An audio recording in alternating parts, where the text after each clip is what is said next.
So I'm going to take a big sip of water so my voice doesn't just run out.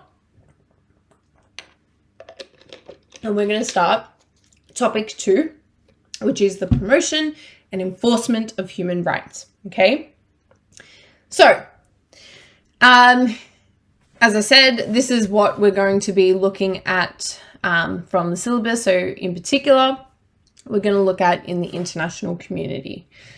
Remember, as I said, what is a state? A state is an independent country, defined territory with a permanent population and an effective government. Okay, so that's the idea of a state, almost synonymous with country. What is sovereignty? It's the power to make your own decisions without external interference. So, state sovereignty means that international law is unable to interfere with what happens within a state without the state's consent. All right. So the UN Charter strengthened the existing international system based on the sovereign equality of the states so as to protect states from unwanted violent intervention, from antagonistic external forces, and by extension, protect the human rights of citizens. Okay, so this is an idea that makes state sovereignty good. Okay, particularly that this idea of antagonistic states can't just declare war left, right, and center when they feel that they need to protect the citizens' human rights. Oftentimes they don't even want to protect human rights if they have ulterior motives. But nonetheless, that's something that was good about this idea of state sovereignty that was outlined in the UN Charter. Okay, however, as evidence, sovereign states are also determining the process and the nature of the implementation or non-implementation of human rights. So basically, state sovereignty empowers states to breach human rights and to not protect human rights. An idea that I want to just quickly capture here is that just because a state has legislation protecting a human right doesn't necessarily mean that it's protecting the human right. That might sound a bit confusing, but let me explain. So let's say I live in country X. Country X has a law on every single human right. But let's say I'm a citizen of country X and I go to the government and say, hey, I was forced into slavery for 2 years. And then the government says to me, okay, whatever. Does that mean that that country or that state has actually protected my right or my freedom from slavery? No. Okay. So just because a country has human right legislation or legislation protecting human rights doesn't actually mean they're protecting human rights. How do we actually know that a state is protecting human rights then? Compliance.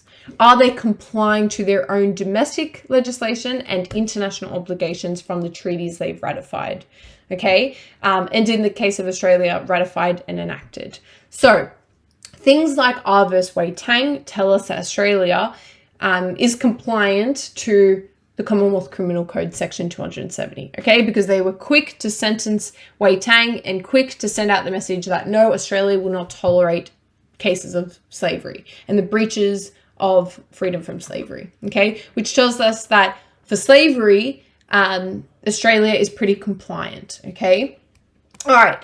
So, state sovereignty creates major issues when human rights breaches occur, okay? Because it's almost like they can just kind of do what they want. And the external international committee can't really do anything about it.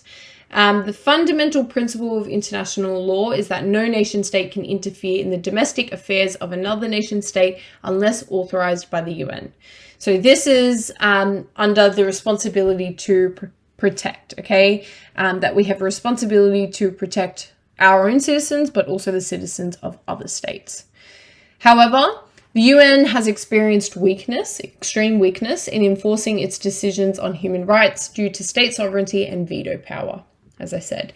And the example there is what I was talking about earlier, veto powers specifically that were used by Russia and China in Syria. One way to promote human rights is to automatically make international law domestic law, as they do in Belgium, France, Germany, and Austria. So as soon as international law is signed and ratified, it immediately becomes a part of domestic law. The Netherlands has gone one step further, having international treaties ratified into their constitution, which is, of course, good. Okay, so areas of effectiveness and ineffectiveness for state sovereignty. Firstly, states can exercise influence in international forums. Okay, this means that if a state chooses to use state sovereignty for good, because remember, state sovereignty isn't always a bad thing. For example, Australia uses state sovereignty for good to protect human rights. It uses their ability to govern their own people to protect those human rights. And this can influence the wider international community to also protect those human rights. States can impose sanctions on other states for breaches of human rights. So this was seen particularly in the Russian-Ukrainian conflict.